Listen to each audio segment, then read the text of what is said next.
Boa noite a todos. Obrigada pela oportunidade de estar aqui hoje com vocês. Já estava com saudade, né? Fazia que eu não falava.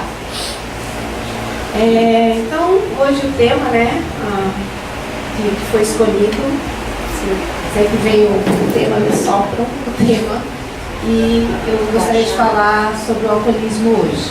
E começar com uma frase da Cecília Meirelles, que diz assim: o vento é o mesmo, mas a sua resposta é diferente em cada folha.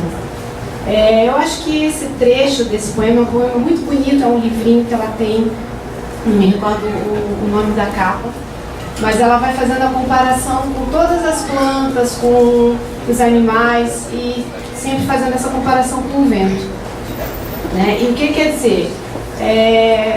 Que cada um, quando a gente escuta alguma coisa, ou quando a gente lê sobre algum tema, ou passa por alguma situação na nossa vida, a gente não tem a mesma resposta, né?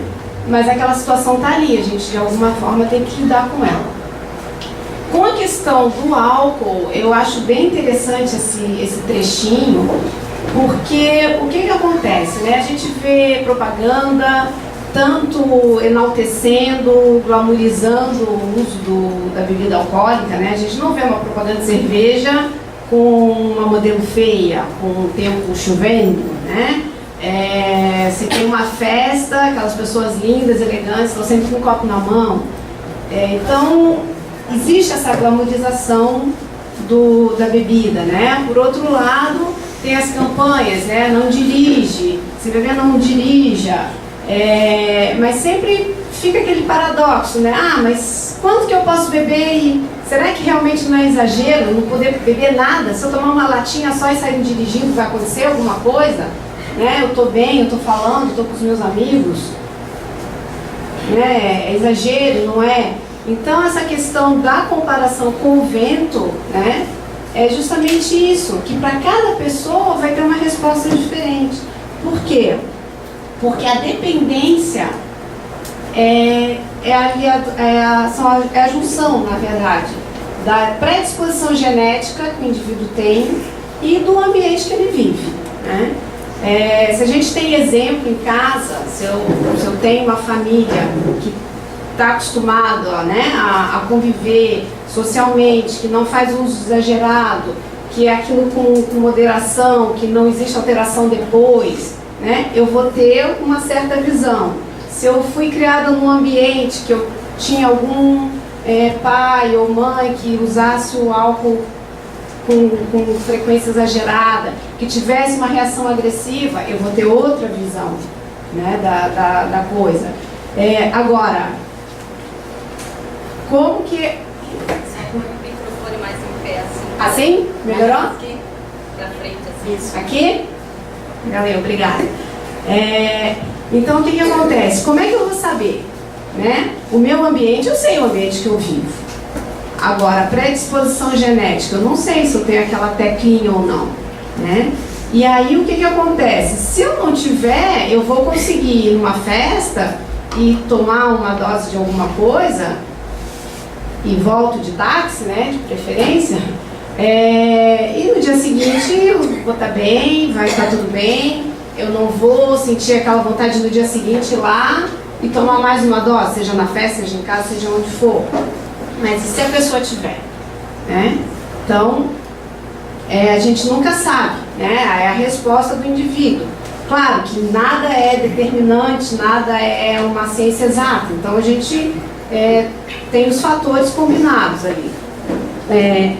E o que, assim, segundo os estudos hoje, caracteriza a dependência?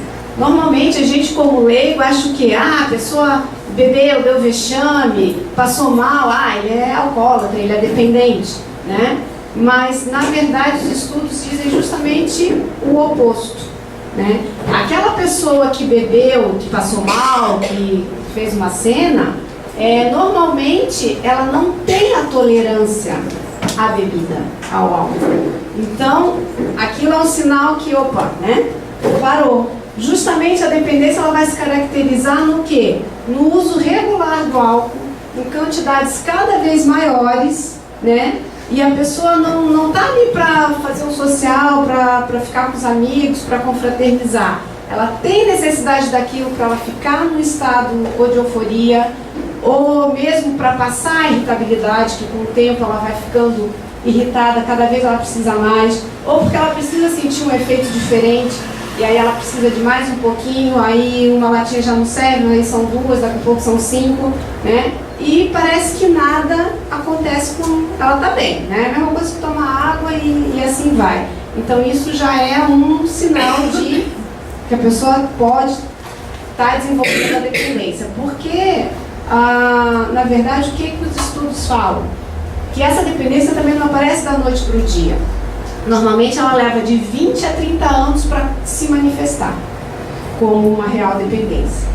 O que está acontecendo hoje em dia é que cada vez mais as pessoas mais jovens começam a beber, cada vez mais cedo, e essa dependência está começando a se manifestar em 5 anos, ao invés dos 20 anos que era o comum de acontecer.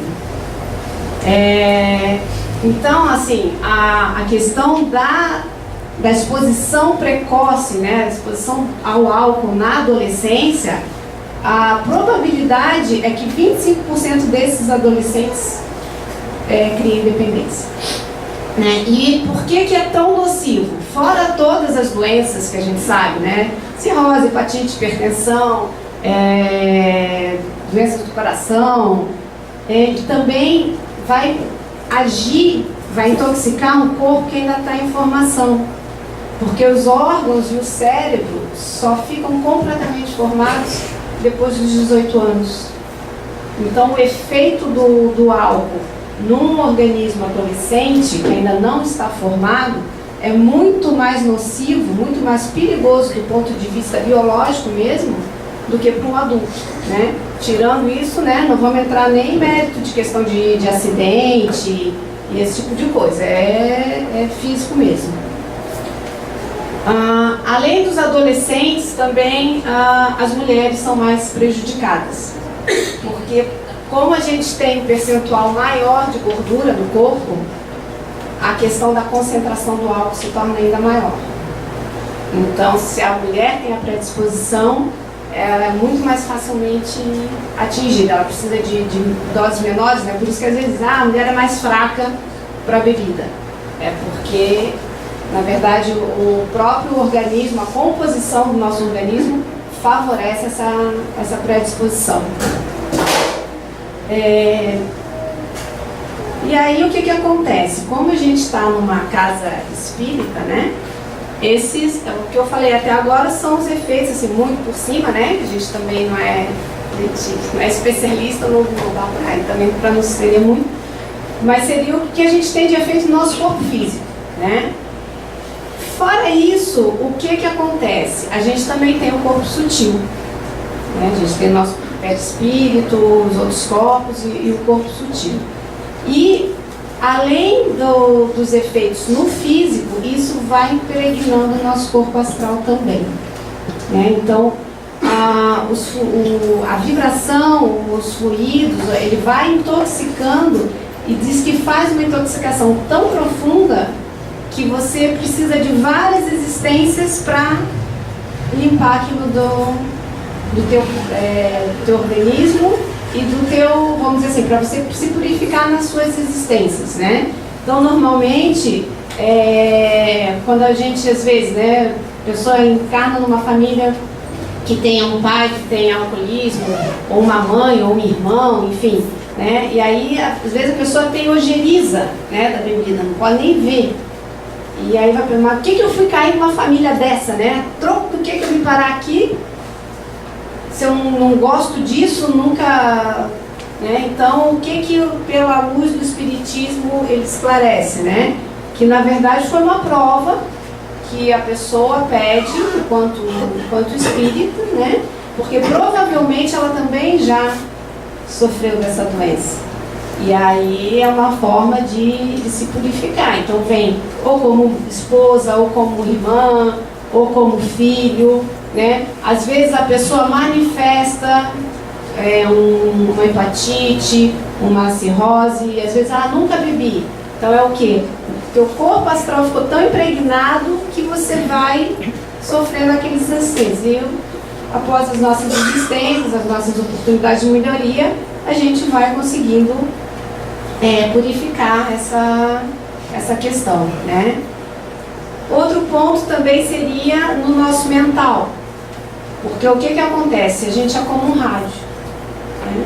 Por que às vezes quando a gente acorda de mau humor ou qualquer coisa, parece que o resto do dia nada dá certo, né? Derramei, fui tomar café, derramei café na blusa, estava atrasada, aí tive que sair correndo, voltei para pegar, aí o ônibus passou e eu não dei conta, ou eu estou de carro, peguei um engarrafamento, parece que a coisa vai se atropelando, o cliente liga xingando e assim vai, né? Parece que tudo é errado, porque a gente está naquele rádio, né, sintonizou na estação ruim. Do mesmo jeito que quando a gente está bem, né, a gente acorda feliz, o dia está limpo, até chovendo, mas a gente acha o dia lindo, né, tudo é lindo, tudo dá certo, a gente fecha o negócio que a gente estava esperando, chegamos em casa feliz, a família está toda reunida, feliz, alegre, né, tudo é bom.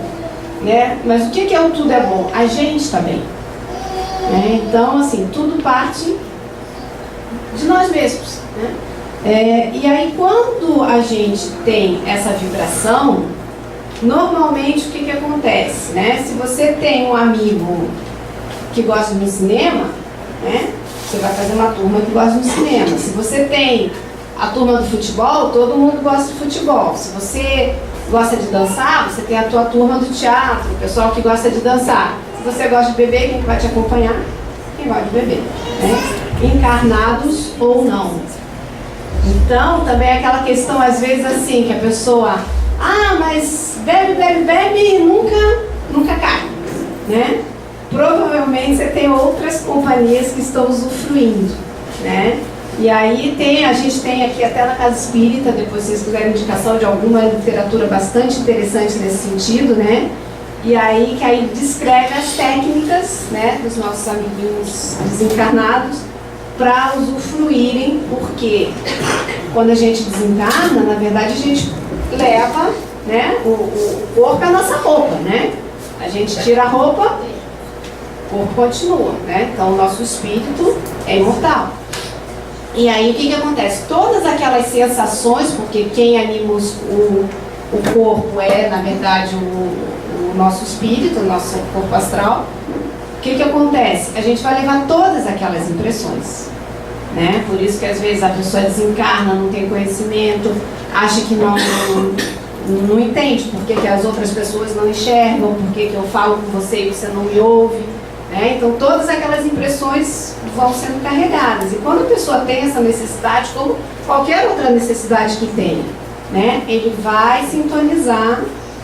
E aí o que é pior, né? Você abre o canal e aí aquela coisinha no teu ouvido, assim, né? Parece que nunca é demais, que nunca chega, por quê? Porque você não está sozinho. Então se um copo para você estava bom, para dividir com mais 5, né? Nunca vai ser tão bom. Então assim, a questão da vibração, né? Se você está num astral, você está com os amigos, né? Também não quero fazer aqui uma apologia de nada. Mas se você está num momento bom, você está blindado ali, né? Você está, o orar e vigiar, né? Você não vai ter uma influência ruim, né? Mas se você já está um dia chateado, você já não está muito bem, você está cansado, tudo isso vai te abrindo o campo, né? E você vai sintonizar com a mesma coisa, né? Com a mesma vibração. Então, essa mais a questão mesmo, né? Da gente sempre estar atento, sempre e elevar o pensamento mesmo, né? Elevar o pensamento e não deixar se... Como é que eu posso dizer? Desmorar, se influenciar. Obrigada, exatamente. Não deixar influenciar, né? É aquela vozinha, né? Aquele desenho. Tem um anjinho e tem o outro ali, né? Aí um fala aqui, outro fala ali. Quem que você vai escutar, né? Dentro disso tem aquela história dos lobos, né? Não sei se vocês já ouviram, mas dizia, né? Que tinha um sábio que tinha 2 lobos.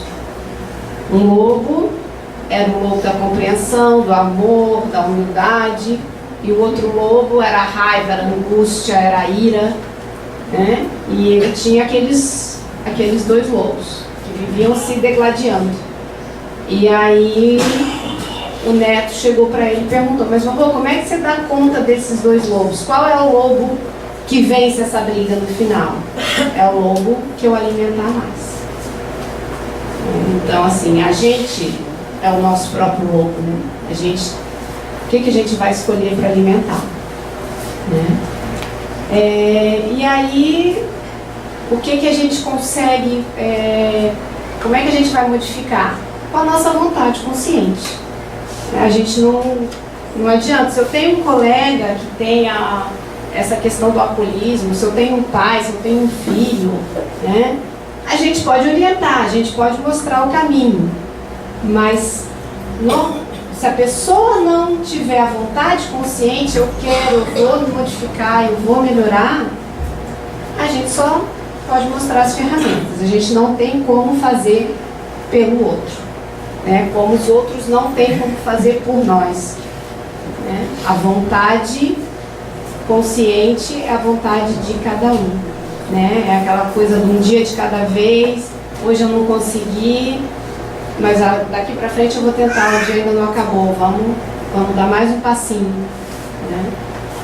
Amanhã mais um dia, e assim a gente vai caminhando, né?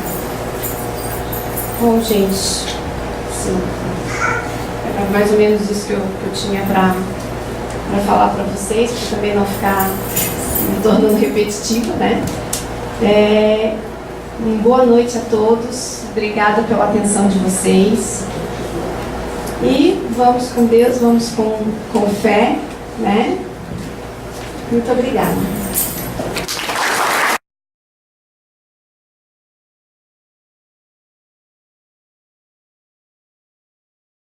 Então, amigos, obrigado por terem assistido esse vídeo.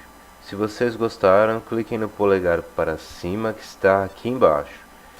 E também no botão inscreva-se, que está desse lado. Assim, sempre que vocês entrarem no YouTube, receberão notificações de vídeos novos e estarão ajudando a continuarmos divulgando os conhecimentos espíritas na rede. Muito obrigado.